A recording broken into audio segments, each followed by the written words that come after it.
ادھر انہوں نے بھی ویریفائی کیا کہ بھئی یہ 1.5 سال قبل ایک ہونے والے وقوعے کی اچانک ایف آئی آر جو ہے نا ہم دے رہے ہیں، کوئی ابھی بات نہیں ہے، لیکن وہ انہوں نے ہائی اپس نے سینئر افسران سے جب ڈسکس ہوا انہوں نے کہا بالکل جی ہماری ادھر 100% جو ہے رجسٹریشن ہے اور کرائم کی فری رجسٹریشن ہے، اس کو بلا تعطل ایف آئی آر ہونی چاہیے، اگر میرٹس پہ یہ خارج ہو، اگر جھوٹی ہوئی تو خارج ہو جائے گی۔ بالکل درست بات ہے۔ انہوں نے افسران کا یہ موقف تھا، فوری طور پہ ایف آئی آر درج ہو گئی، ندیم کا بھائی مدعی بنا اس میں، ندیم کا بھائی مدعی بنا۔ صحیح۔ پھر ایف آئی آر ہونے کے بعد بھی ہم ان کو ہمارے پاس مزید جو ایویڈنس تھی، جو ہمیں انفارمیشن تھی، وہ ہمیں ملنا شروع ہو گئی۔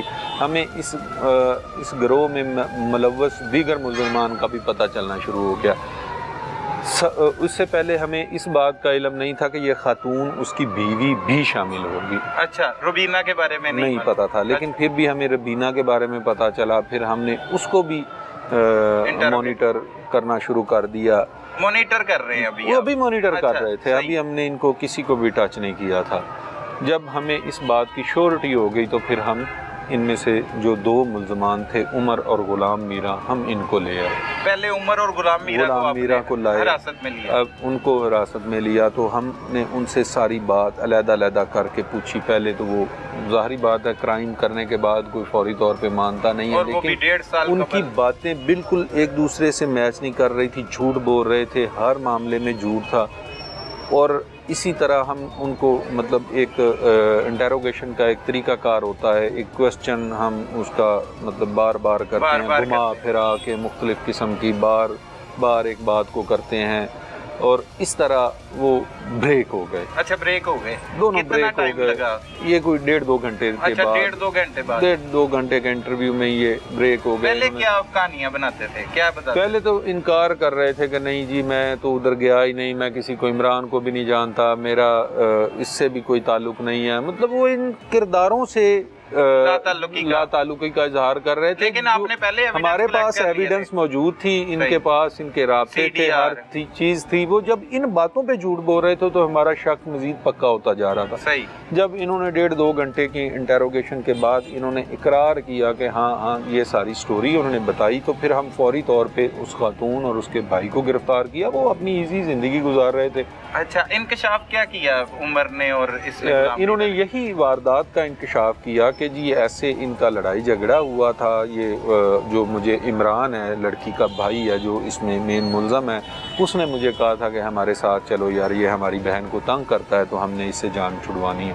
پھر وہ اس کو ساتھ لے کے آگے، ہم نے عمران کو پکڑا، اس کی بہن کو پکڑا، اور ایک لڑکا بلال تھا جو عمران نے اس کا پوائنٹ آؤٹ کیا کہ یہ بلال بھی ہے، وہ بلال بھی سامنے آ گیا۔ پھر ہم نے 5 ملزمان سے علیحدہ انٹیروگیشن کی، اور دوسرے ملزمان نے 1 منٹ کا بھی مطلب وقت نہیں لیا۔ انہوں نے دیکھا کہ یہ تو ساری سٹوری تو انہوں نے بتا دی ہے، پھر انہوں نے اسی وقت یہ اس بات کا اقرار کر لیا۔ تو یہ اب ملزمان آپ کے سامنے ہیں، ان کی کرائم کی جو ایک سٹوری ہے جو انہوں نے کی تھی وہ آپ لوگوں کے سامنے ہے۔ اس چیز سے یہ میسیج یہ ملتا ہے کہ آپ لوگ جو کرائم کمٹ کرتے ہیں، خاص طور پہ قتل کبھی چھپتا نہیں ہے، قتل نے سامنے آنا ہی ہوتا ہے۔ 1.5 سال بعد اس کی ایف آئی آر درج ہوئی۔ لاہور پولیس الحمدللہ جو اس معاملے میں رجسٹریشن جو ہو رہی ہے وہ اس قسم کے بھی کیسز کی ہو رہی ہے کہ انہوں نے کلیم کیا ہے کہ 1.5 سال قبل ہمارے بھائی کو مارا گیا تو فوری طور پہ رجسٹر ہوئی ہے۔ حالانکہ بڑا پوسٹ مارٹم اور یہ وہ لوازمات بڑے ضروری ہوتے ہیں، یہ ساری چیزیں تھیں، لیکن یہ ایف آئی آر کے بعد پروسیس شروع ہونا تھا۔ اب یہ پروسیس دوبارہ شروع ہوگا، اس کی قبر کشائی ہوگی۔ بالکل، ہم اس سارے پروسیس کو جو قانونی ڈی این اے کروائیں گے اس کا، جی بالکل ڈی این اے ہوگا، اس کا جو مائٹ بھی پاسبل اس کو انٹاکسیکیشن کی گئی تھی اس کے جو ایویڈنس ہمیں مل جائیں۔ صحیح۔ تو ابھی تک تو یہ ملزمان کی ساری صورتحال آپ کے پاس ہے۔ انہوں نے پہلے نیند کی گولیاں دی ہیں، اعتراف جرم پھر انہوں نے کیا، پھر تکیہ دے کے قتل کی واردات کی۔ 2 لڑکوں نے اس کے پاؤں پکڑے ہیں۔